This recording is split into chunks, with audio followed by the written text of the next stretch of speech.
لله نحمده ونستعينه ونستغفره ونؤمن به ونتوكل عليه ونعوذ بالله من شرور أنفسنا ومن سيئات أعمالنا من يهده الله فلا مضل له ومن يضلل فلا هادي له واشهد ان لا اله الا الله وحده لا شريك له واشهد ان سيدنا وسندنا ومولانا محمدا عبده ورسوله صلى الله تعالى عليه وعلى آله وأصحابه وبارك وسلم تسليما كثيرا أما بعد فأعوذ بالله من الشيطان الرجيم بسم الله الرحمن الرحيم ولولا كلمة سبقت من ربك لكان لزاما وأجل مسمى فاصبر على ما يقولون وسبح بحمد ربك قبل طلوع الشمس وقبل غروبها ومن آناء الليل فسبح وأطراف النهار لعلك ترضى ولا تمدن عينيك إلى ما متعنا به أزواجا منهم زهرة الحياة الدنيا لنفتنهم فيه ورزق ربك خير وأبقى وأمر أهلك بالصلاة واصطبر عليها لا نسألك رزقا نحن نرزقك والعاقبة للتقوى وقالوا لولا يأتينا بآية من ربه أولم تأتهم بينة ما في الصحف الأولى ولو أنا أهلكناهم بعذاب من قبله فقالوا ربنا لولا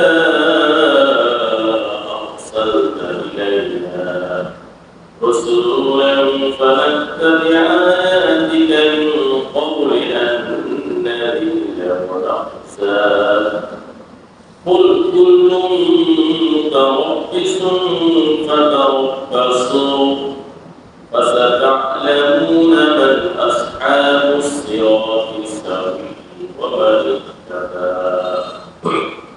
بارك الله لنا ولكم في القرآن العظيم ونفعنا وإياكم بالآيات والذكر الحكيم وقال لكم شيخي مرة صلى الاستغفار أستغفر الله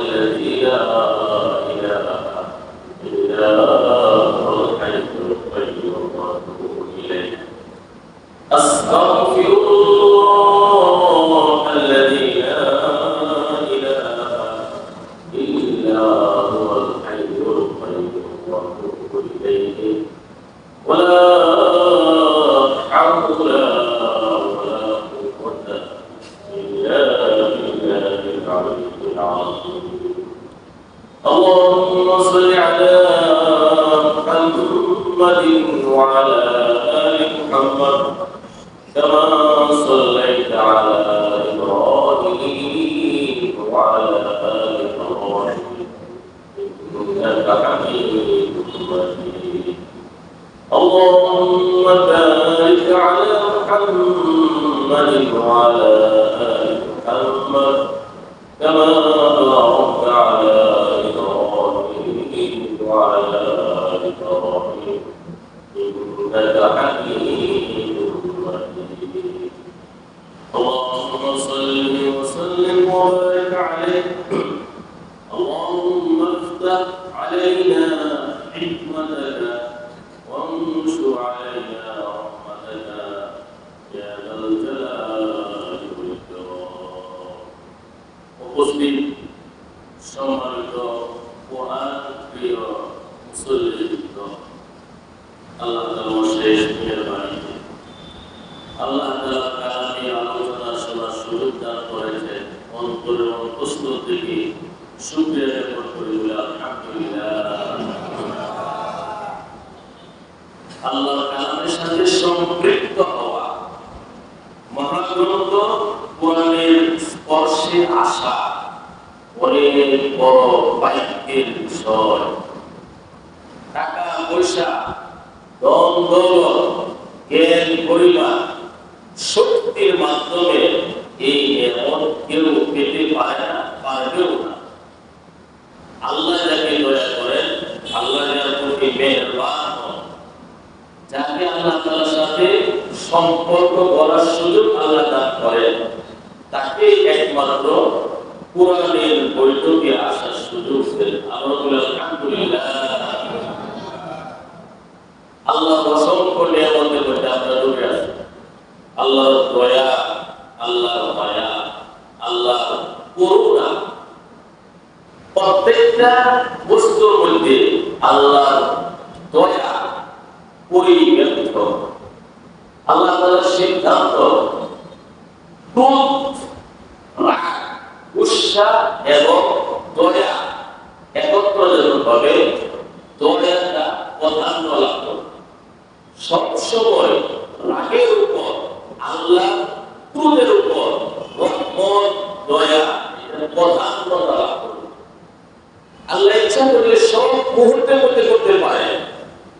কাফের মুশরিক জালিমকে মুহূর্তের মধ্যে ধ্বংস করে দিতে পারে, কিন্তু আল্লাহ তাআলা নিয়মগুলো সুযোগ দেন, সময় দেন, যেন সে অনুতপ্ত হয়, যেন সে তওবা করে।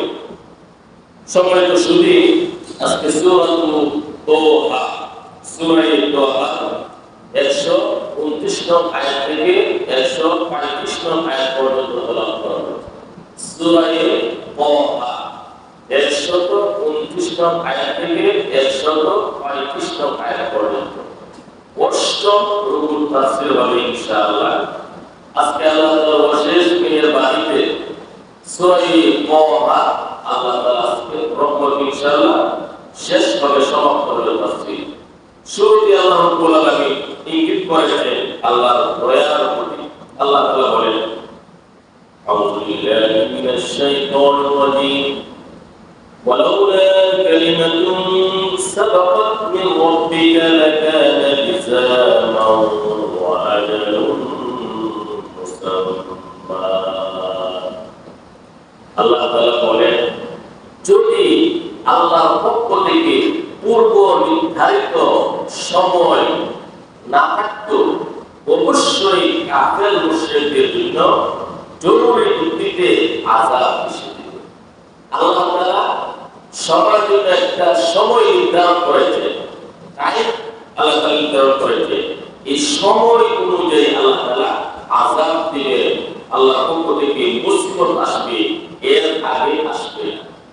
আমরা অনেকেই বলি যে আল্লাহ তাআলা কি দেখেন না, এত জালেম, এত নিষ্ঠুর, এত স্বৈরাচারী, আল্লাহ ধরেন না কেন?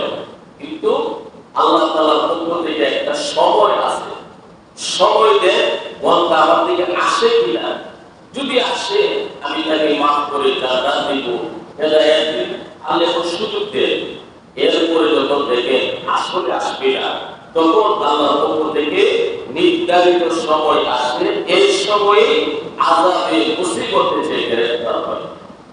কোন ব্যক্তি যদি সামান্যতম একটা পাপ করে, সামান্যতম একটা পাপ, সব সবচেয়ে পুত্র থেকে পুত্র, এই সামান্য পাপ করার কারণেও আযাব এবং শাস্তি আল্লাহর পক্ষ থেকে বরাদ্দ আছে।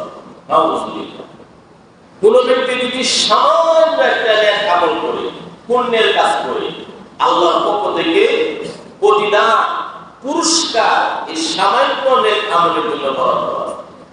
এই জন্য আগেকার যুগের ভালো মানুষগণ, সলফে সালেহিনগণ, তারা যদি হুজুব খেতে, উষ্টা খেতে, তখন ইন্না লিল্লাহি ওয়া ইন্না ইলাইহি রাজিউন পাঠ করতে, প্রচুর পরিমাণে ইস্তিগফার পাঠ করতে, আস্তাগফিরুল্লাহ আস্তাগফিরুল্লাহ, আমি অপরাধী, আমি গুনাহগার, আমার গুনাহের কারণে আমি হুজুবকে ঘোড়া থেকে, ওর থেকে যদি রাত্রি পড়ে যেত, কোনো কিছু পড়ে যেত, তখন তারা মনে করতে আমার পাপের কারণে, গুনার কারণে এটা পড়ে গেছে, এই জন্য তারা ইস্তিগফার পাঠ করতে।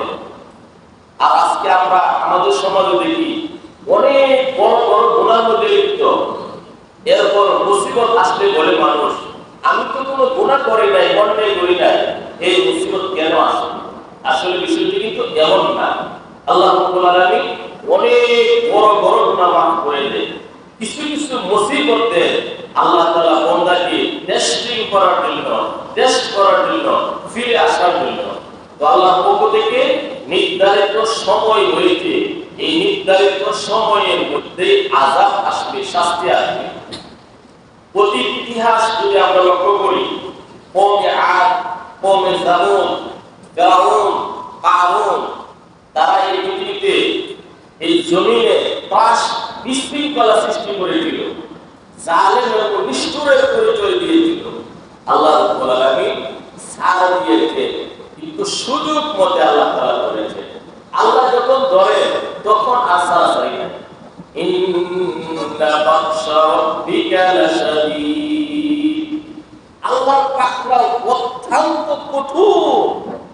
আল্লাহ যদি ধরবে তখন আর সুযোগ নাই। অতীত ইতিহাস হলো পাকিস্তানের ধ্বংস, অনিবার্য, যারা গুনাহ করেছে, অন্যায় করেছে, সীমা লঙ্ঘন করেছে, সুযোগে আল্লাহ তাআলা এদেরকে ধরেছে, যদি তারা তওবা না করে।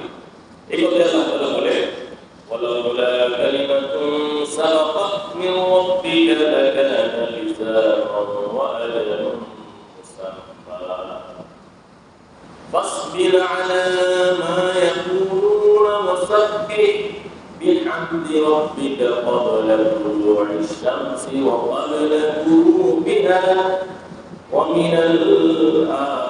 ومن آناء الليل فسبح وأطراف النهار لعلك ترضى।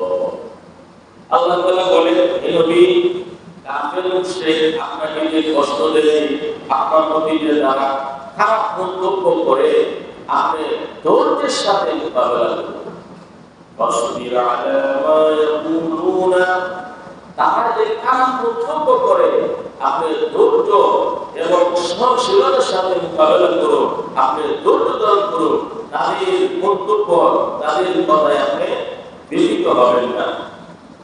وسبح بحمد ربك قبل طلوع الشمس وقبل غروبها, সূর্য উদয়ের পূর্বে, সূর্য অস্তের পরে নামাজ আদায় করুন, ইস্তিগফার করুন, নামাজ আদায় করুন। ومن آناء الليل, এবং রাতের প্রহরে, ফাসাব্বিহ وأطراف النهار, এবং দিনের দুই প্রহরের দুই দিকে, লাআল্লাকা তারদা, যেন আল্লাহ তাআলা আপনার প্রতি সন্তুষ্ট হয়ে যায়। আল্লাহ সন্তুষ্টি যেন আপনি অর্জন করতে পারেন, এই জন্য পাঁচ ওয়াক্ত নামাজ আপনি আদায় করুন। সকাল, বিকাল, রাতে, দিনের শুরু, দিনের শেষে, এখানে পাঁচ ওয়াক্ত নামাজের কথা আল্লাহ তাআলা বলেছেন। তুসবিহ পড়ো, মানে পাঁচ ওয়াক্ত নামাজ পড়ো। পাঁচ ওয়াক্ত নামাজের গুরুত্ব আল্লাহ তাআলা দিয়েছেন, সাথে সাথে তাহাজ্জুদ নামাজের কথা আল্লাহ তাআলা এখানে ইঙ্গিত করেছেন। নামাজ আদায় করলে লাআল্লাকা তারদা, অবশ্যই আপনি আল্লাহ তাআলা সন্তুষ্ট হয়ে যাবেন, আল্লাহ তাআলা আপনার প্রতি সন্তুষ্ট হয়ে যাবেন। আল্লাহ তাআলা যদি সন্তুষ্ট হয়ে যায়, দুনিয়ার সব কিছু আমাদের বাধ্যগত অন্তর্গত হয়ে যাবে। এই জন্য কোরআনের এক আয়াতে বলেছেন ওয়ারিদওয়ানুম মিনাল্লাহি আকবার। আল্লাহ তাআলার সন্তুষ্টি সবচেয়ে বড় নিয়ামত, সবচেয়ে বড় বিষয়। আমরা যত ইবাদত বন্দেগী করি, নামাজ, রোজা, তাফসীর, পিতামাতার সাথে ভালো ব্যবহার, মানুষের সাথে ভালো ব্যবহার, এই সব কিছুর একমাত্র উদ্দেশ্য আল্লাহ তাআলার সন্তুষ্টি। কি বলে কিনা কথা? আল্লাহ তাআলার সন্তুষ্টি। এই জন্য আল্লাহ তাআলা বলেন ওয়ারিদওয়ানুম মিনাল্লাহি আকবার। আল্লাহর সন্তুষ্টি সবচেয়ে বড়। তু মেরা সব মেরা, তু মেরা সব মেরা, ফলক মেরা জমিন মেরি, अगर तू नहीं मेरा तो कोई शय नहीं मेरी। ये जो हमारे बोली কাজী আবুল হাসান মনসুর রহমাতুল্লাহ বলে, আল্লাহ যদি আমার হয়ে যায় সব আমার হয়ে যাবে, সাত আকাশ জমিন সব কিছু আমার হয়ে যাবে। আর আল্লাহ যদি আমার প্রতি সন্তুষ্ট না হয়, সব আমার অবাধ্য হয়ে যাবে, সব আমার বিরুদ্ধে চলে যাবে। এই জন্য আল্লাহ তাআলার সন্তুষ্টি সবচেয়ে বড় বিষয়। ولا تمدن عينيك إلى ما متعنا به أزواجا منهم زهرة الحياة الدنيا لنفتنهم فيه ورزق ربك خير وأبقى। আল্লাহ তাআলা বলেন, হে নবী, দুনিয়ার চাকচিক্য, দ্বন্দ্ব, দুনিয়ার সম্পদ, দুনিয়াদারের দিকে আপনি দুই চোখ তুলে তাকাবেন না। ওয়ালা তামুদ্দান্না আইনাইকা ইলা মা মাত্তা'না বিহি। হে নবী, দুনিয়ার প্রাচুর্য আমি যাদেরকে দিয়েছি তাদের দিকে আপনি দুই চোখ তুলে তাকাবেন না। বিভিন্ন ধরনের চাকচিক্য, বিভিন্ন ধরনের সম্পদ দুনিয়া যাদেরকে দিয়েছি, তাদেরকে পরীক্ষা করার জন্য।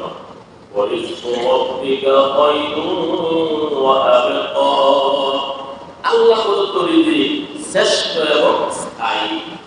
আল্লাহ রাব্বুল আলামিন এই দুনিয়াটা দিয়েছেন, এই দুনিয়ার মধ্যে মুমিন এবং মুসলমানের বসবাস। মুমিনদের জন্য এই দুনিয়া হলো কারাগার, কয়েদখানা, আর কাফের মুশরিকের জন্য এই দুনিয়া হলো জান্নাত। আল দুনিয়া সিজনুল মুমিন ওয়া জান্নাতুল কাফির। এই দুনিয়ার মধ্যে বিধিবিধান, শরীয়তের অনেক নিয়ম কানুন রয়েছে। এই জন্যই মুমিন মুসলমানের জন্য এই দুনিয়াটা হলো কারাগার। মন যা চায় তা করতে পারবে না, যা মন চায় তাই করবে, যা মন চায় তাই করবে, এই সুযোগ ইসলামে নাই। ইসলামের শরীয়ত, বিধিবিধান রয়েছে। ইসলাম শব্দের অর্থই তো হলো তা মেনে চলা। ইসলাম শব্দের অর্থ শান্তি নয়, সালাম শব্দের অর্থ শান্তি। আমরা অনেকেই বলি ইসলাম অর্থ শান্তি, না না। ইসলাম শব্দের অর্থ আত্মসমর্পণ করা, সারেন্ডার করা, মেনে নেওয়া। সালাম শব্দের অর্থ শান্তি। তবে ইসলামের রেজাল্ট, ফলাফল সব শান্তি আর শান্তি। ইসলাম যদি পরিপূর্ণভাবে কোনো ব্যক্তি মানে শুধু শান্তি আর শান্তি, অফুরন্ত অভাবনীয় শান্তির ভান্ডার আল্লাহ তাআলা ইসলামের ক্ষেত্রে বলে সুবহানাল্লাহ। এজন্য ইসলাম শব্দের অর্থ হলো মেনে নেওয়া।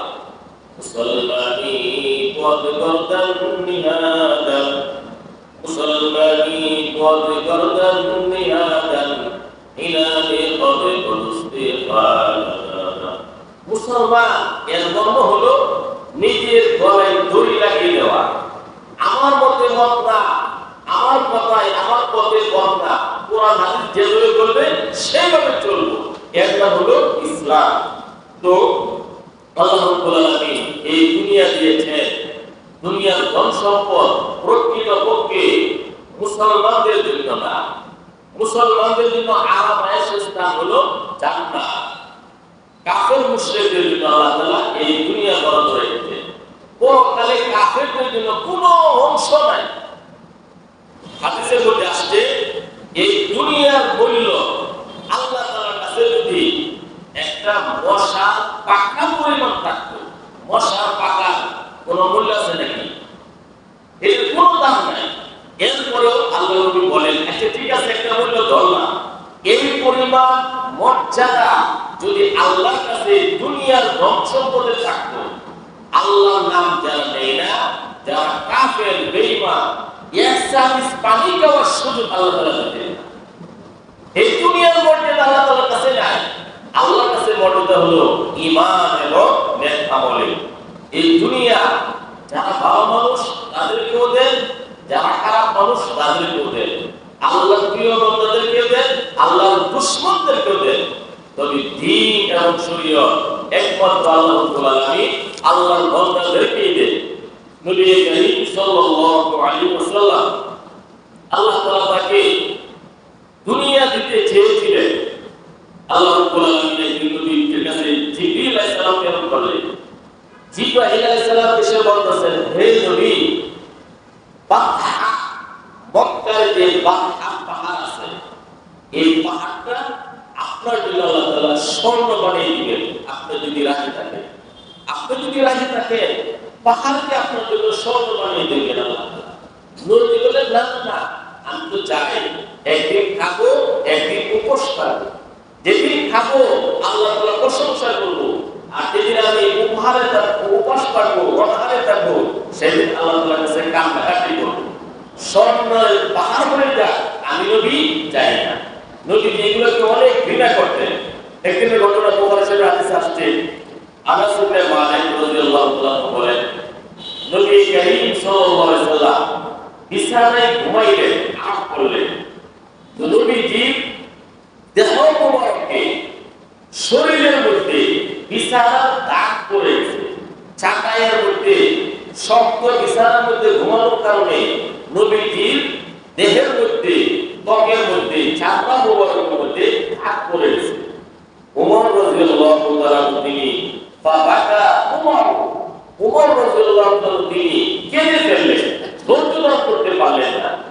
ওমর রাদিয়াল্লাহু খাতার উপরে নবীজি বললেন, মা কি কাইয়া ওমর, ওমর তুমি কাঁদছো কেন? ওমর রাদিয়াল্লাহু তাআলা বললেন, ইয়া রাসূলুল্লাহ, দুনিয়ার রাজা বাদশারা কত আইয়াশী জীবন যাপন করে, কত আরাম আয়েশে থাকে, আপনি দুনিয়ার পরকালের বাদশা, আপনার এই অবস্থা। তখন নবীজি বললেন, হে ওমর, আমার তামদো আম তাকুনা লাহুম দুনিয়া ওয়া লানাল আখিরাহ। হে ওমর, তুমি কি সন্তুষ্ট না? আমাদের জন্য আল্লাহ তাআলা পরকাল রেখেছেন, আর কাফেরদেরকে আল্লাহ তাআলা এই দুনিয়া দিয়েছে, এতে কি তুমি সন্তুষ্ট না? ওমর বললেন, অবশ্যই আমরা সন্তুষ্ট। তো নবী করিম সাল্লাল্লাহু আলাইহি ওয়াসাল্লাম এই দুনিয়ার চাকচিক্য তিনি পছন্দ করতেন না।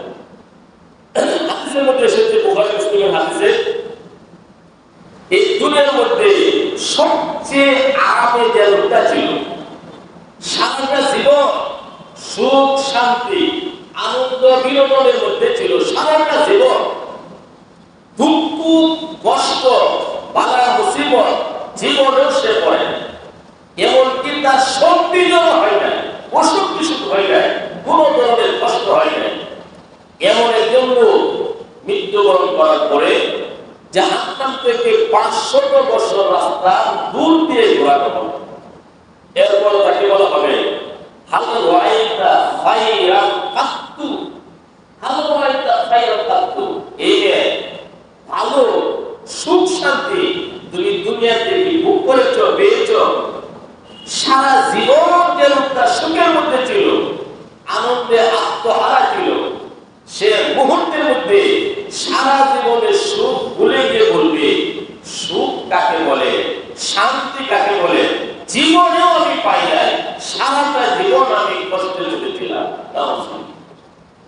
হঠাৎ করে সারা জীবন দুঃখ দুর্দশা, অনাহারে অর্ধাহারে ছিল, লাঞ্ছিত বঞ্চিত অবস্থায় ছিল। এমন একজন মহা দুঃখী মানুষকে ইমানদার যার ছিল, জান্নাত থেকে 500 বছরের দূরে রাস্তায় ঘোরানো হবে।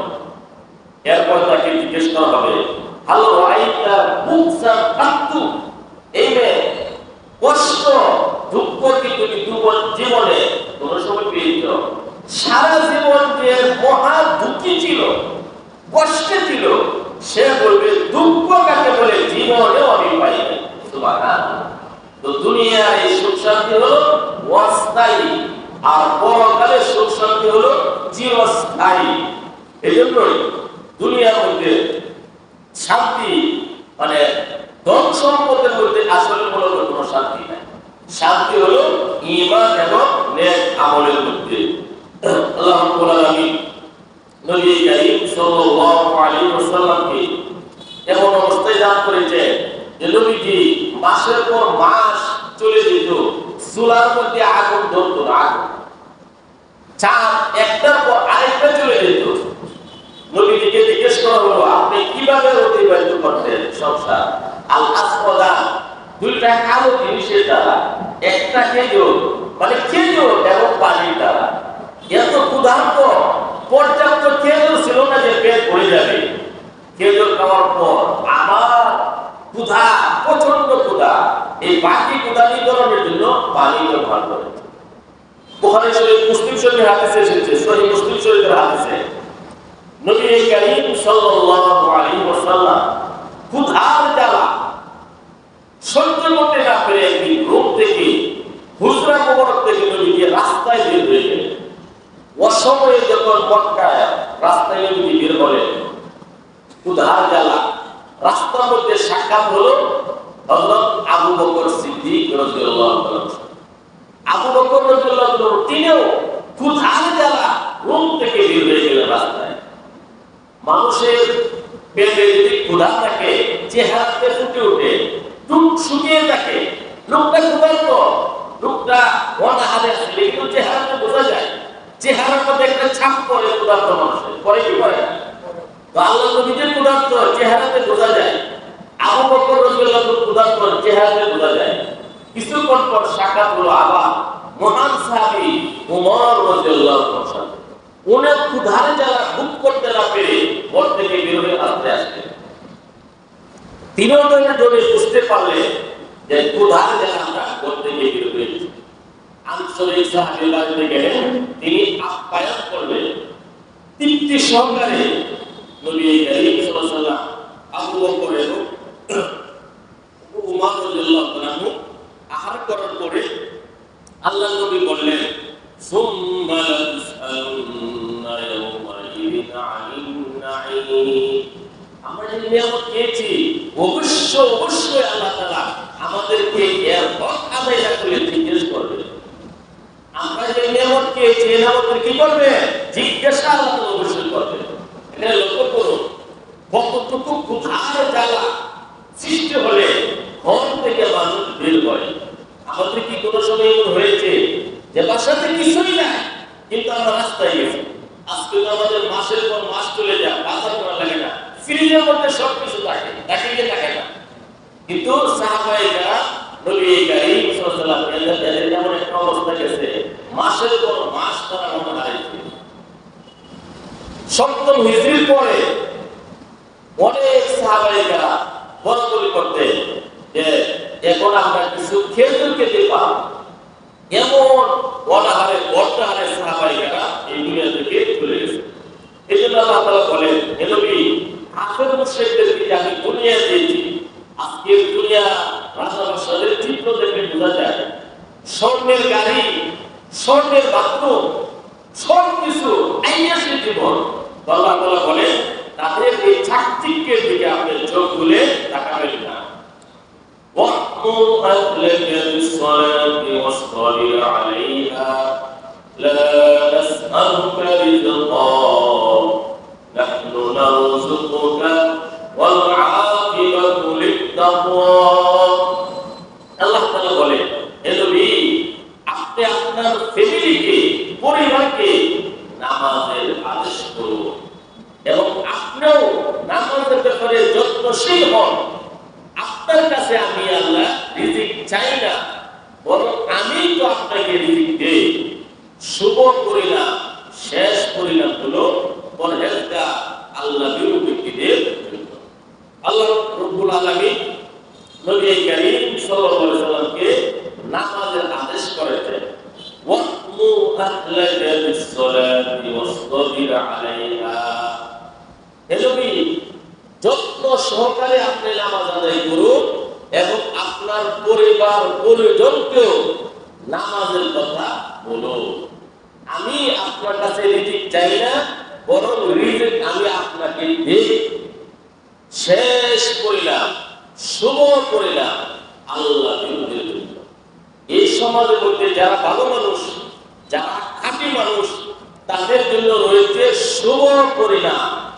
যদিও দুনিয়ার মধ্যে সে লাঞ্ছিত, বঞ্চিত, অবহেলিত, সমাজের মধ্যে কেউ তাকে সম্মান করে না, কিন্তু আল্লাহ বলেন ওয়াল আকিবাতু লিত-তাকওয়া, শুভ পরিণাম আল্লাহ ভীরু, খোদা ভীরুদের জন্য। এই আয়াতের তাফসীরে ইবনে কাসীর রাহমাতুল্লাহি আলাইহি বলেন, ইয়ানি ইযা কুমতাস সালাতা আতাকা রিজকু মিন হাইসু লা ইয়াহতাসিব। ইবনে কাসীর তাফসীরে ইবনে কাসীর লেখেন, কোন ব্যক্তি যদি যথাযথভাবে সর্বোচ্চ গুরুত্ব দিয়ে ইমামের সাথে পাঁচ ওয়াক্ত নামাজ আদায় করে, রিজিকের ব্যবস্থা আল্লাহ তাআলা এইভাবে করবে সে ধারণা করতে পারবে না। সুবহানাল্লাহ।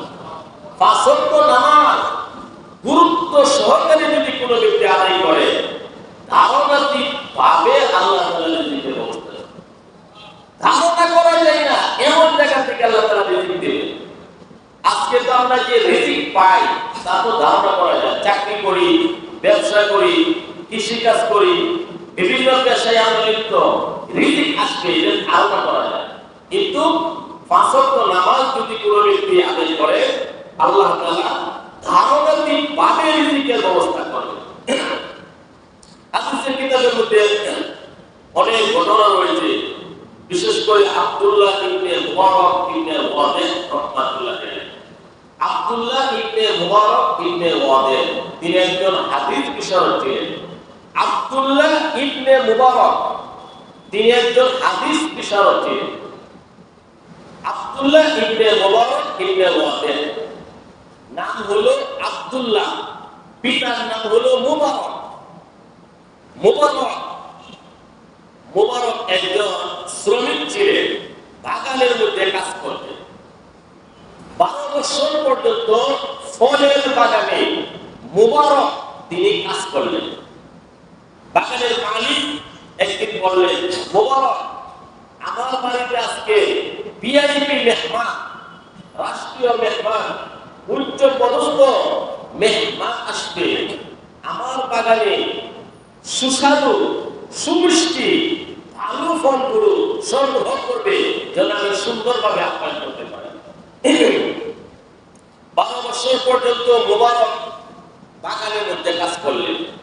নির্ধারিত সময়ে মেহমান যখন আসলেন, মালিকের নির্দেশে কাজের ছেলে মুবারক বাগান থেকে ফল সামনে এনে দিলেন।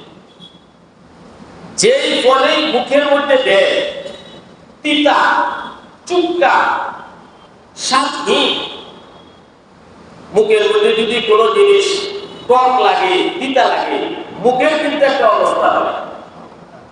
আর যদি মিষ্টি মুখের মধ্যে থাকে আরেকটা অবস্থা হয়। আপনি যদি টক খান, তেঁতুল খান, মুখের একটা অবস্থা হবে, আর মিষ্টি খাইলে আরেকটা অবস্থা হবে। হবে কি হবে না? এখন যে ফলে মুখের মধ্যে দেয় টক, চুক্কা, তিতা, স্বাদহীন হওয়ার কারণে মেহমানগণ খেতে চান না, রেখে দেয়। মালিক তিনিও বিষয়টি অনুধাবন করলেন, মুখে দিয়ে দেখলেন সবগুলা ফল চুক্কা, টক, তিতা, স্বাদহীন। মুবারককে বললেন, হে মুবারক, আমার বাগান থেকে গিয়ে মিষ্টি সুস্বাদু ফল নিয়ে আসো, আবার নিয়ে আসো। আবার মুবারক বাগানে গেল, বাগান থেকে ফল নিয়ে আসলো। আবার ওই ফলগুলো চুক্কা, টক, স্বাদহীন। মালিকের ধমক দিয়ে বলেন, আবার ফল নিয়ে আসো। আবার ফল নিয়ে আসলো, একই অবস্থা। মেহমান বিদায় করলেন।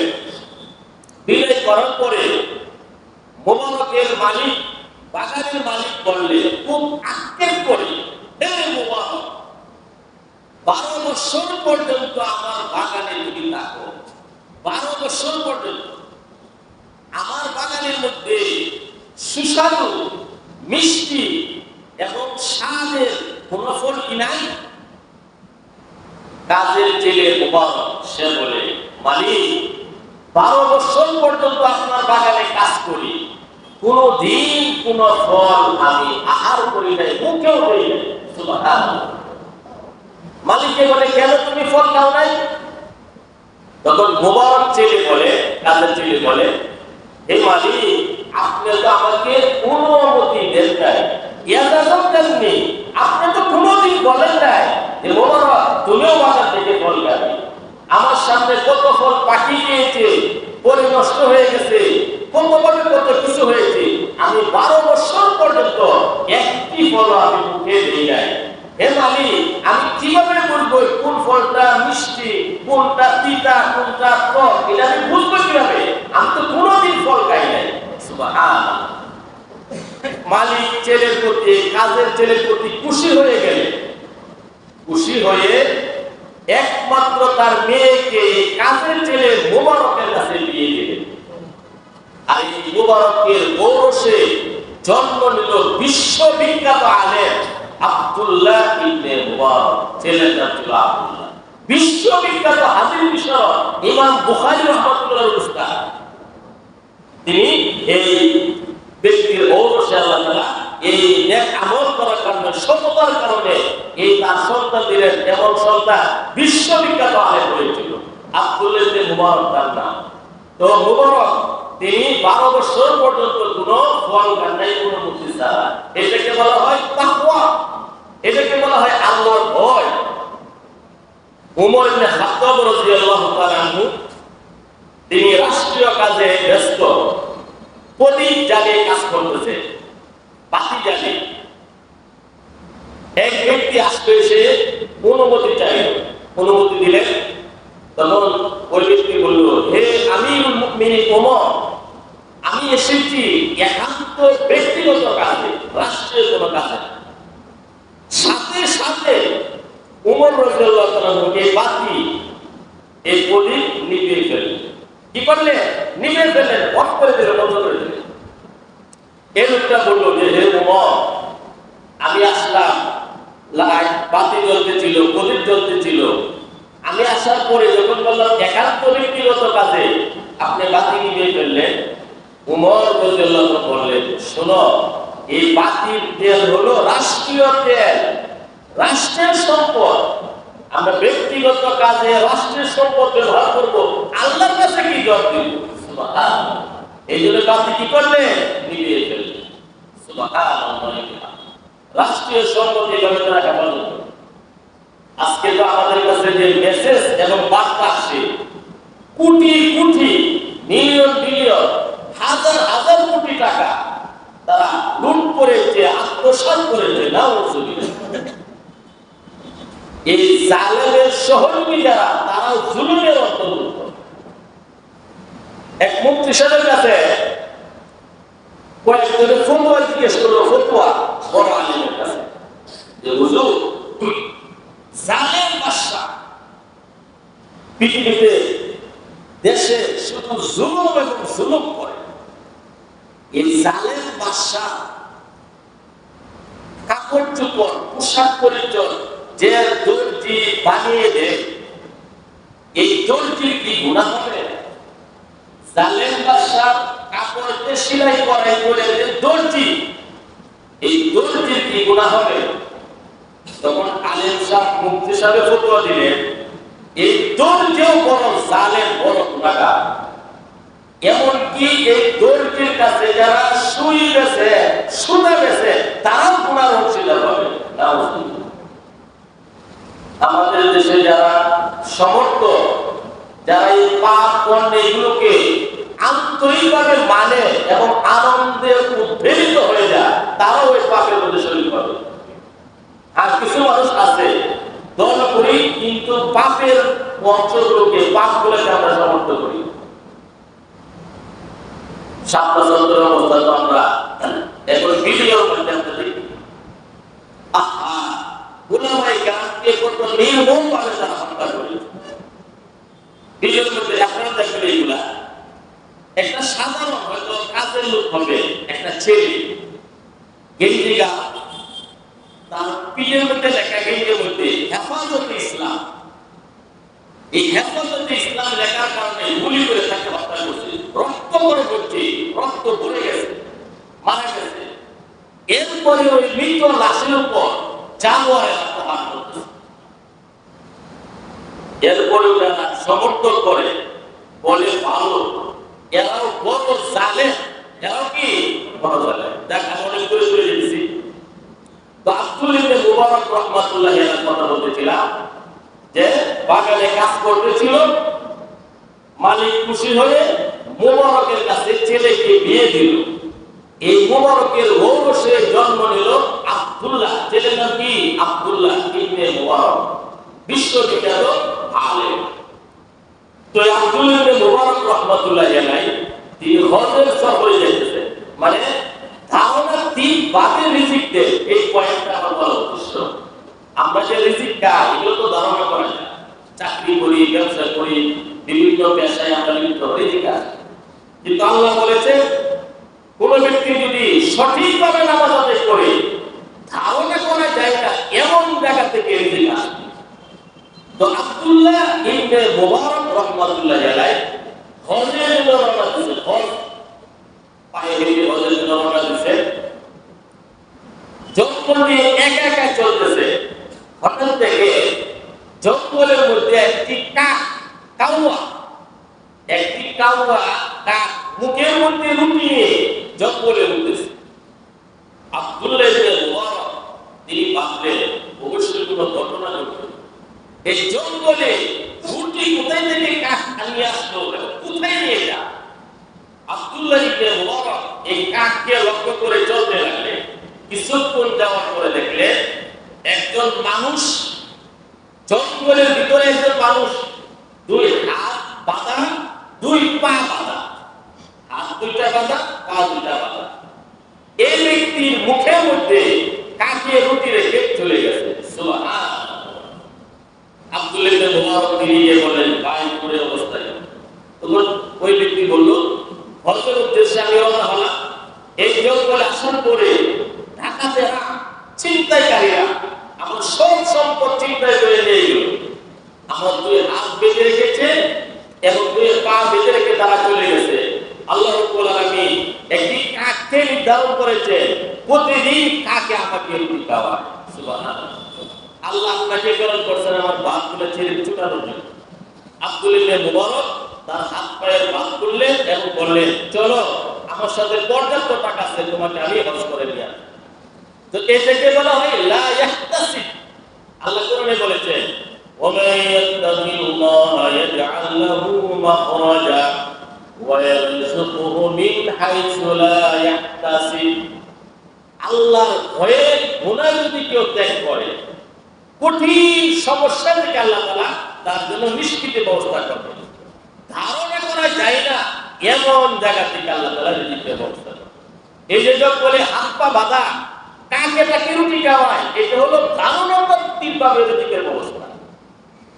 আব্দুল ইবনে মুবারক এই ব্যক্তিকে ডাকে নিয়ে জঙ্গলে চলতেছে। কিছুক্ষণ যাওয়ার পরে দেখলেন কুফের মধ্যে, কুয়ার মধ্যে অনেক হরিণ এসে পানি পান করতেছে। কুফের পানি অনেক উপরে, হরিণগুলো স্বাভাবিকভাবে তারা পানি পান করে চলে যেতেছে, অনেক হরিণ। আব্দুল ইবনে মুবারক এই ব্যক্তি হরিণ কুফের কাছে যাওয়ার পরে হরিণগুলো চলে গেল, কুফের পানি অনেক নিচে চলে গেল। পানি উপরে ছিল, পানি কি নিচে চলে গেল। আব্দুল ইবনে মুবারক বললেন আয় আল্লাহ, জঙ্গলের হরিণের জন্য পানি উপরে তুলে দিলেন, আর আমরা আশরাফুল মাখলুকাত সৃষ্টি সারা মানুষ আসলাম, পানি নিচে গেল। গায়ের থেকে একটা আওয়াজ আসলো, হে আব্দুল ইবনে মুবারক, আমার হরিণের দড়িও নাই, বাঁধতেও নাই, আর তোমাদের তো সাথে দড়ি আছে, বাঁধতে আছে, কষ্ট করে চলে যাও। সুবহানাল্লাহ। তো আল্লাহ তাআলা সবার রিজিকের ব্যবস্থা করে। আল্লাহ তাআলা কি করে? এই জন্য সূরা হুদের 6 নম্বর আয়াতে আল্লাহ তাআলা বলেছেন ওয়া মা মিন দাব ইল্লা আলাল্লাহি রিজকুহা। এই পৃথিবীতে যত বিচরণশীল প্রাণী আছে, এই পৃথিবীতে ভূপৃষ্ঠে যত প্রাণী আছে সবার রিজিকের দায়িত্ব আল্লাহর। এখানে লক্ষ্য করুন, আল্লাহ বলতেছেন ওয়ামা মিন দাব্বাতিন ফিল আরদ, এই পৃথিবী, জমিন, ভূমণ্ডল, এই পৃথিবীতে যত প্রাণী আছে, ভূমণ্ডলে যত প্রাণী আছে, তাদের রিজিকের দায়িত্ব আল্লাহর। এখানে একটা প্রশ্ন জাগে, সাত মহাকাশে কি কোনো প্রাণী নাই? অবশ্যই আছে, ফেরেশতা। সাইরানুল জায়গা সাত আকাশে কারি নাই যেখানে ফেরেশতা নেই। তো এই ফেরেশতাদের তো রিজিক আছে, আল্লাহ এর কথা বললেন না কেন? এই জন্য বললেন না ঊর্ধ্ব জগতে যত মাখলুকাত ফেরেশতা আছে তাদের রিজিক হলো আল্লাহ তাআলার তাসবিহ, সুবহানাল্লাহ ওয়ালহামদুলিল্লাহ ওয়ালা ইলাহা ইল্লাল্লাহ ওয়াল্লাহু আকবার। এই জন্য এর কথা বললেন না। ফেরেশতারা জিকির করে তাদের খাবারের ঘাটতি পূরণ করে। এই জন্য এক বর্ণনা এসেছে কিয়ামতের পূর্বে সব মানুষ পাহাড়ে, ঈমানদারেরা পাহাড়ের চূড়ায় চলে যায়। কিয়ামতের পূর্ব মুহূর্তে ঈমানদারেরা পাহাড়ের চূড়ায় চলে যায়, তাদের সাথে খাবার দাবার থাকবে না। ঈমানদারেরা করবে সুবহানাল্লাহ আলহামদুলিল্লাহ ওয়ালা ইলাহা ইল্লাল্লাহ আল্লাহু আকবার। খাবারের ঘাটতি, পানির ঘাটতি স্বাভাবিকভাবে পূর্ণ হয়ে যাবে। বলেন সুবহানাল্লাহ। তাসবিহ বললে পেট ভরে যাবে, এই ব্যবস্থা আল্লাহ তাআলা করে দিবেন। এই জন্য ঊর্ধ্ব জগতের ফেরেশতাদের কথা বললেন না, ফেরেশতাদের খাবার হলো তাসবিহ, রিজিক কি? তাসবিহ। আজকে বিজ্ঞান আবিষ্কার করেছে এই পৃথিবীতে টাঙ্গায় যত প্রাণী আছে তার চেয়ে 10 গুণ বেশি প্রাণী জলের মধ্যে, পানির মধ্যে। তো পানির মধ্যে সবচেয়ে বড় যে প্রাণী সেটি হলো তিমি। 66 প্রজাতির তিমি রয়েছে, 66 প্রজাতির তিমি। সবচেয়ে বড় তিমি হলো নীল তিমি। নীল তিমি, একটি নীল তিমিকে যদি একটি মাঠে রাখা হয় 9 তলা বিল্ডিং এর মতো উঁচু হবে। সুবহানাল্লাহ। একটা নীল তিমিরে মাঠে রাখলে কয় তলা বিল্ডিং এর মতো উঁচু হবে? 9 তলা বিল্ডিং এর মতো উঁচু হবে। একটি নীল তিমি দৈনিক খাবার হলো 4 টন মাছ। কয় টন মাছ? 110 মণ মাছ। তিনি শুধু মাছে আহার করে। আজকের বিজ্ঞান ঘোষণা করে যে দৈনিক একটা তিমি 110 মণ মাছ আহার করে। এভাবে কোটি কোটি তিমি সমুদ্রের পানিতে আছে, আল্লাহ তাআলা এদের রিজিকের ব্যবস্থা করেন। কে করে? একটা তিমিকে যদি দৈনিক 110 মণ মাছের ব্যবস্থা আল্লাহ তাআলা করতে পারে, খাবার দিতে পারে, রিজিক। আমরা আল্লাহকে সিজদা করি, আল্লাহর ইবাদত করি, আল্লাহ আমাদেরকে খাওয়াবেন না? অবশ্যই খাওয়াবেন। এতো কয়েক বছর আগে পড়ছিলাম কোটিপতি কুকুর। কোটিপতি কুকুর মানে কুকুর হলো না কোটিপতি। কুকুরের নামে মানে অ্যাকাউন্ট আছে, কোটি কোটি টাকা অ্যাকাউন্টে জমা। কুকুর স্বাক্ষর করে তখন অ্যাকাউন্ট থেকে টাকা তোলা হয়। এই কুকুরের জন্য অনেক কর্মচারী আছে, একজনের গোসল করা, একজনের শরীর উঠতে, একজনের খাবার দেওয়া, একজনের চিকিৎসা করা। একটা কুকুরের জন্য অনেক কর্মচারী। সবচেয়ে নিকৃষ্ট প্রাণী কুকুর, তার জন্য যদি এত ব্যবস্থা আল্লাহ তাআলা রেখে দিতে পারে, আমাদের জন্য আল্লাহ তাআলা রাখবেন না? অবশ্যই রাখবে। এই জন্য আল্লাহ তাআলার প্রতি বিশ্বাস স্থাপন করা। তো ইবনে কাসির রাহমাতুল্লাহ আলাইহি বলেন, আল্লাহ তাআলা যে বললেন ওয়াহমুর আহলাকা বিসসালাতি ওয়াসতালি আলাইহা, এজন্য গুরুত্ব সহকারে নামাজ আপনি করুন, পরিবার পরিজনকে নামাজের কথা বলুন। ইবনে কাসির রাহমাতুল্লাহ আলাইহি বলেন যথাযথভাবে নামাজ আদায় করলে আল্লাহর পক্ষ থেকে ধারণাতিকভাবে আল্লাহ তাআলা রিজিকের ব্যবস্থা করবেন। তবে রিজিক অর্থ শুধু খাবার না, শ্রেষ্ঠ রিজিক কি? রিজিক শব্দের অর্থ হলো মানুষের যা প্রয়োজনে সবগুলোকে রিজিক বলা হয়। বিদ্যুৎ একটা রিজিক, পোশাক পরিচ্ছদ রিজিক, স্বাস্থ্য রিজিক, সম্মান রিজিক, জ্ঞান গণনা রিজিক, এই সবগুলা রিজিকের অন্তর্ভুক্ত। মানুষের জীবনের যা প্রয়োজন এই সবগুলাকে রিজিক বলা হয়। শুদ্ধ রুটি গোস্ত খাবার জাতীয় জিনিসকে রিজিক বলা হয় না। যা প্রয়োজন এই সবগুলাকে রিজিক বলা হয়। শ্রেষ্ঠ রিজিক হলো মানুষের সুস্থতা, শ্রেষ্ঠ রিজিক জ্ঞান করিবা, শ্রেষ্ঠ রিজিক সম্মান, শ্রেষ্ঠ রিজিক আত্মশুদ্ধি, শ্রেষ্ঠ রিজিক। দুনিয়ার ধন সম্পদ থেকে শ্রেষ্ঠ রিজিক হলো দেহের সুস্থতা, জ্ঞান করিবা, অন্তরের বিশুদ্ধতা এবং আল্লাহ তাআলার কাছে তাকওয়া। এই সবগুলো হলো শ্রেষ্ঠ রিজিক, ধন সম্পদ থেকে দামি। বলি সুবহানাল্লাহ। রিজিক আসে নামাজের মাধ্যমে। যারা নামাজ ছেড়ে দেয় তারা কেমন পাপী? তারিকু সালাতি শাররুন মিনাস সারিক ওয়া যানি ওয়া শারিবুল খামর। ইসলামের দৃষ্টিতে কোন ব্যক্তি যদি নামাজ ছেড়ে দেয়, মদ পান করলে যেমন গুনাহ হয়, মদ পান, চুরি করলে যেমন গুনাহ হয় এবং জিনা করলে যেমন গুনাহ হয়, একজন ব্যক্তি নেশা করলো যেমন গুনাহ, চুরি করলো যেমন গুনাহ, মদ পান করলো যেমন গুনাহ, তার চেয়েও মারাত্মক গুনাহ হলো নামাজ ছেড়ে দেওয়া। নামাজ এত গুরুত্ব, আমরা সমাজে গুনাহ করে রেখে করবো না। নেশা করে যেমন খারাপ, চুরি করাটা যেমন খারাপ, জিনা করাটা যেমন খারাপ, তার চেয়েও জঘন্যতম হলো নামাজ ছেড়ে দেওয়া। হযরত মূসা আলাইহিস সালামের কাছে এক মহিলা আসলো। মূসা আলাইহিস সালাম তিনি তো খুব গরম মানুষ ছিলেন। এক মহিলা এসে বলল যে হুজুর, আমি তো জিনা করেছি, গর্ভবতী হয়ে গেলাম, এক ছেলে সন্তান হলো, যার সন্তান, এই ছেলে সন্তানটাকে হত্যা করে। মূসা আলাইহিস সালামের কাছে এক মহিলা এসে বলল, ও বলতে পারবে মেলা নেশা করে আমি গর্ভবতী হয়ে সন্তান প্রসব করলাম, ছেলে, এই ছেলেটাকে আমি হত্যা করছি। মূসা আলাইহিস সালাম এত রাগ হলেন, তুমি জিনা করেছো একটা গুনাহ, ছেলে সন্তান জন্ম দিয়ে তাকে হত্যা করেছো আরেকটা গুনাহ, তুমি আমার কাছ থেকে দূরে সরে যাও, আল্লাহর পক্ষ থেকে আযাব এসে আমাকে তোমাকে সহযোগিতা করবে। এই কথাটা ইমাম যাহাবী রাহমাতুল্লাহি আলাইহি কিতাবুল কাবাইর গ্রন্থে এনেছেন। আল্লাহ রাব্বুল আলামিন ওহী প্রেরণ করলেন মূসা আলাইহিস সালামের প্রতি, হে মূসা, এই মহিলা থেকে তোমার কাছে নিকৃষ্ট ব্যক্তি আছে। এই মহিলা থেকে কে আছে তোমার কাছে নিকৃষ্ট? মূসা আলাইহিস সালাম বললেন কে? আল্লাহ তাআলা বললেন যে নামাজ পড়ে না, বেনামাজি, এই মহিলা থেকেও নিকৃষ্ট। জিনা করলো, যার সন্তান জন্ম দিয়ে আবার তাকে হত্যা করলো, এর চেয়েও বড় অপরাধী যে সমাজের মধ্যে বেনামাজি। আমাদের সমাজে লোক বেনামাজ আছে না নাই?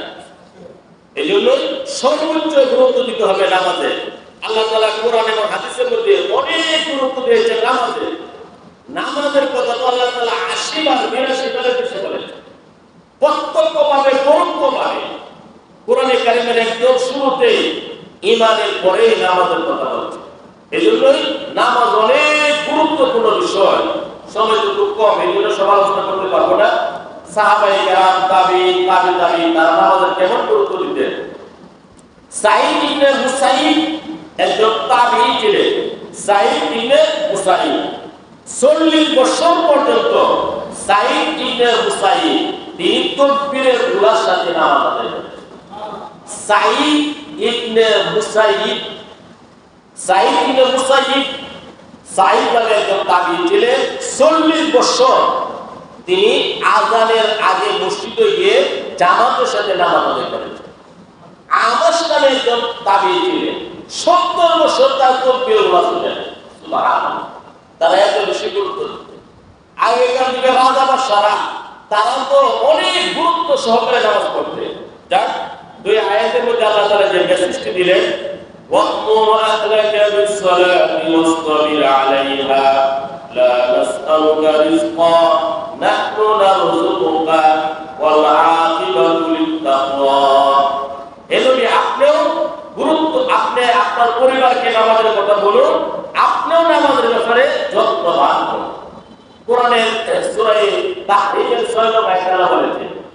ইয়া আইয়ুহাল্লাযীনা আমানু কু আনফুসাকুম ওয়া আহলিকুম নারা।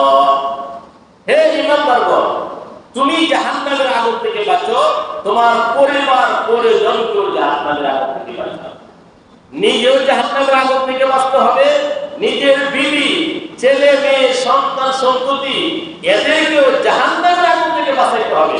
এই নির্দেশ আল্লাহ তাআলা দিয়েছেন।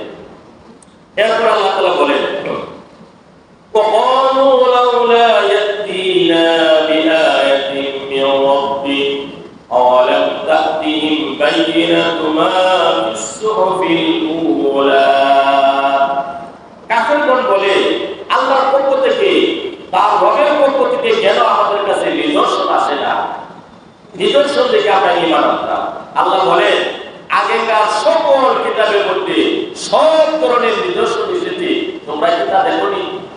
তারা নবীর কাছে প্রশ্ন তুলল যে, হে নবী, সালেহ আলাইহিস সালাম পাথর থেকে উট বের করে 10 মাসের গর্ভবতী উট বের করে দেখাইছে।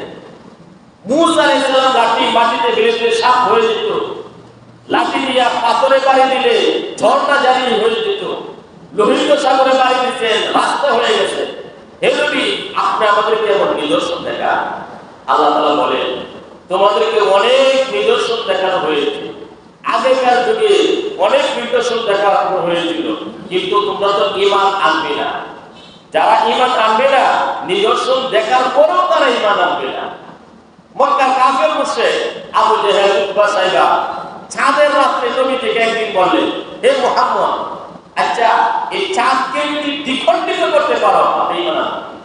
আপনি কি আনবো? নবী কারীম সাল্লাল্লাহু আলাইহি ওয়াসাল্লাম চাঁদের দিকে ইশারা করার সাথে সাথে চাঁদ দ্বিখণ্ডিত হয়ে একটা পাহাড়ের মধ্যে পড়ে গেল। সুবহানাল্লাহ, সারা পৃথিবী অন্ধকার হয়ে গেল। তখন তারা বলল, ও তুমি জাদু করো, জাদু বলে আখ্যায়িত। আল্লাহ তাআলা কোরআনে বলেছেন, ইকতারাবাতিস সাআতু ওয়ানশাক্কাল কমার। কোরআনে আল্লাহ তাআলা ঘোষণা করেছেন যে আল্লাহ তাআলা নবী ইশারায় চাঁদ দ্বিখণ্ডিত হয়েছিল। তো চাঁদের দেশে যারা গিয়েছিল তারাও দেখে আসছে চাঁদের মধ্যে চিহ্ন আছে। এমন অনেক ঘটনা নবী কারীম সাল্লাল্লাহু আলাইহি ওয়াসাল্লাম দেখেছে, অলৌকিক ঘটনা। তারপরে তারা জাদু করল, নিজেকে বলেছে। মেরাজের রাতে যখন নবীজি মেরাজ থেকে আসলেন, তারা বলল, ঠিক আছে, বাইতুল মুকাদ্দাস আপনি গিয়েছেন, বাইতুল মুকাদ্দাসের দরজা কয়টা, জানালা কয়টা, ফিলার কয়টা? নবীজিকে তারা প্রশ্ন করে, নবীজি কি বাইতুল মুকাদ্দাস গিয়েছিলেন দরজা জানালা খোলার জন্য নাকি? শহীদ মসজিদে আপনারা নামাজ পড়ছেন না? শহীদ মসজিদ, বাংলা মসজিদ, শহীদ মসজিদ নামাজ পড়ছেন তো? শহীদ মসজিদের দরজা কয়টা, জানালা কয়টা, ফ্যান কয়টা বলতে পারবে কেউ? এগুলো কি করার জন্য জানেন কেউ? তো নবীজিকে প্রশ্ন করলো, আপনি যদি মেরাজে গিয়ে থাকেন, বাইতুল মুকাদ্দাসে গিয়ে থাকেন, বাইতুল মুকাদ্দাসের দরজা জানালা কয়টা বলেন? আল্লাহ রাব্বুল আলামিন পুরা বাইতুল মুকাদ্দাস নবীর সামনে তুলে ধরলেন। নবীজি দেখে দেখে গনে গনে বলেন, ওইটা দরজা, ওইটা জানালা, ওইটা পিলার এসে। তখন তারা বলল, জাদুকর। তো তারা বলে, আল্লাহ তাআলা কেন নিদর্শন দিল না, তাহলে তো আমি মানতাম। এরপর আল্লাহ রাব্বুল আলামিন বলে, তাদের এই যুক্তি সঠিক না, অনেক আমি নিদর্শনের থেকে দিয়েছি। লাউলা আরসালতা ইলাইনা ওয়ালাউ আন্না আহলাকনাহুম বিআযাবিন মিন ক্বাবলিহি লাকালু রাব্বানা লাউলা আরসালতা ইলাইনা রাসূলান ফানাত্তাবি'a আয়াতিকা মিন ক্বাবলি আন নাযিল্লা ওয়া নাখযা। তারা বলে, ইয়া আল্লাহ, ওয়ালাউ আন্না আহলাকনাহুম বিআযাব, আল্লাহ বলে আমি এদেরকে যদি আযাব দিয়ে ধ্বংস করে দিতাম, তারা বলতো, ইয়া আল্লাহ, আপনি তো নবী রাসূল প্রেরণ করেননি, নবী রাসূল আসলে তো আমরা অবশ্যই অনুসরণ করতাম, আমাদের কাছে অপদস্থ লাঞ্ছিত করতেছে, কেন নবী রাসূল প্রেরণ করেননি? এই জন্য আল্লাহ তাআলা লক্ষাধিক নবী রাসূল প্রেরণ করেছেন। কোরআনে আল্লাহ ঘোষণা করেছেন, হাদিসেও এসেছে, বুখারী এবং মুসলিম শরীফের বিশুদ্ধ হাদিসে, ৯৫০ বছর নূহ আলাইহিস সালাম দাওয়াত দিয়েছেন, কয়শো বছর দাওয়াত দিয়েছেন? 950 বছর। কিন্তু নূহ আলাইহিস সালামের জাতি এত ফাসি ছিল, এত খারাপ ছিল, হাসরের কঠিন ময়দানে আল্লাহ তাআলা জিজ্ঞেস করবে নূহ আলাইহিস সালামের জাতিকে, হে নূহ জাতি, কওমে নূহ, তোমরা কেন ঈমান আনলে না, ইবাদত করলে না? নূহ আলাইহিস সালামের জাতি বলল, আয় আল্লাহ, কোন ভয় প্রদর্শনকারী নবী রাসূল আমাদের কাছে আসে, আমরা কিভাবে বুঝবো যে আপনি আমাদের আল্লাহ? কেউ তো আসে নাই। আল্লাহ তাআলা নূহ আলাইহিস সালামকে বলবেন, হে নূহ, আপনি কি দাওয়াত দেন নাই? দাওয়াত দেন নাই? নূহ আলাইহিস সালাম বলবেন, আয় আল্লাহ, আমি 950 বছর দাওয়াত দিয়েছি। আল্লাহ বলবেন, প্রমাণ কি? নূহ আলাইহিস সালাম বলবেন, শেষ জামানার নবী এবং তার অনুসারী উম্মতে মুহাম্মদী হলো আমার প্রমাণ। তো আল্লাহ তাআলা আমাদেরকে জিজ্ঞেস করবেন, আমাদের নবীকে জিজ্ঞেস করবেন, নূহ আলাইহিস সালাম যে তার জাতিকে দাওয়াত দিয়েছিল 950 বছর, তার প্রমাণ কি? তোমরা কি সাক্ষী দাও? আমরা বলবো, আয় আল্লাহ, নূহ আলাইহিস সালাম 950 বছর দাওয়াত দিয়েছিল, কোরআনে আমরা পেয়েছি সূরা নূহের মধ্যে। তখন তারা প্রশ্ন তুলবে, রব্বুল আলামিন, সাক্ষী দেওয়ার জন্য তো ওই ঘটনাস্থলে থাকা দরকার। তারা তো অনেক পরে পৃথিবীতে এসেছে, আমাদের সময় তো উম্মতে মুহাম্মদী ছিল না, আমাদের পক্ষে বা বিপক্ষে কিভাবে তারা সাক্ষী দেয়? আল্লাহর আদালতে হই হই চেঁচামেচি যারা শুরু করে দিল, মানি না, মানবো না। কত বুঝেছে দুনিয়ার আদালত আজকে দেওয়া হয়। তখন তারা যখন সেখানে মানব বন্ধন করবে, মিছিল করবে, তারা বিভিন্ন প্রোগ্রাম করবে, তখন আল্লাহ রাব্বুল আলামিন কাফেরের মুখ বন্ধ করে দেবে। কি করে দিবে?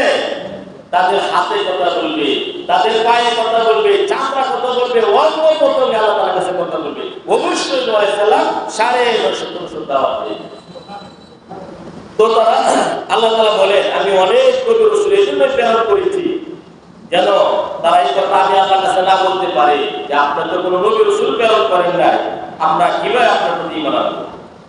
কুল কুল্লুম মুতাওয়াব্বিসুন ফাতাওয়াব্বাসু, হে নবী, আপনাদেরকে বলো তোমরা অপেক্ষায় থাকো, আমরাও অপেক্ষায় রয়েছি। ফাসাতা'লামুনা মান আসহাবুস সিরাতিস সাওয়ী ওয়া মান ইত্তাদা, ও ছেড়েই তোমরা জানতে পারবে কারা সঠিক সরল পথের মধ্যে ছিল এবং কারা হেদায়েত প্রাপ্ত এবং কারা বিপথগামী, এটা তোমরা ও ছেড়েই জানতে পারবে। আল্লাহ রাব্বুল আলামিন আমাদেরকে সিরাতুল মুস্তাকিমের উপর রেখেছেন, আর যারা বেঈমান বিজাতি এদেরকে আল্লাহ তাআলা পথভ্রষ্ট করেছেন। আল্লাহ তাআলার অশেষ মেহেরবানিতে সূরা তাহার তাফসীর সমাপ্ত হলো। সবাই বলে আলহামদুলিল্লাহ। আগামী সপ্তাহে শুরু হবে সূরাতুল আম্বিয়া আলাইহিস সালাম। আম্বিয়া নবীর বহুবচন, আম্বিয়া নবী রাসূলের কাহিনী, অনেক কথা লাগবে। বিভিন্ন নবী রাসূলের কাহিনী, ঈসা, আইয়ুব আলাইহিস সালাম, এরপরে ইউনূস আলাইহিস সালাম মাছের পেটে গিয়েছিলেন, ইব্রাহিম আলাইহিস সালামকে আগুনের মধ্যে নিক্ষেপ করা হয়েছিল। এই সমস্ত নবীদের কাহিনীগুলো এই সূরা আম্বিয়ার মধ্যে আলোচনা করবে, তাওহীদের আলোচনা করবে, অনেক বিষয়, মজার মজার বিষয়, অনেক শিক্ষণীয় বিষয় সূরা আম্বিয়ার মধ্যে আল্লাহ তাআলা আলোচনা করবে। যেহেতু আগামী সপ্তাহে নতুন সূরা শুরু হবে, আমরা নতুন সাথীদের ইনশাআল্লাহ দাওয়াত নিয়ে আসবো ইনশাআল্লাহ। আসবো তো সবাই ইনশাআল্লাহ। আল্লাহ সবাইকে তৌফিক দান করুন। আল্লাহ তাআলা আমাদের সবাইকে আজকে এই সংক্ষিপ্ত তাফসীরের উপর আমল করার তৌফিক দান করুন। সুবহানাল্লাহি ওয়া বিহামদিহি, সুবহানাল্লাহি ওয়া বিহামদিকা, সুবহানাকাল্লাহুম্মা ওয়া বিহামদিকা, আশহাদু আল্লা ইলাহা ইল্লা আনতা, আস্তাগফিরুকা ওয়া আতুবু ইলাইক।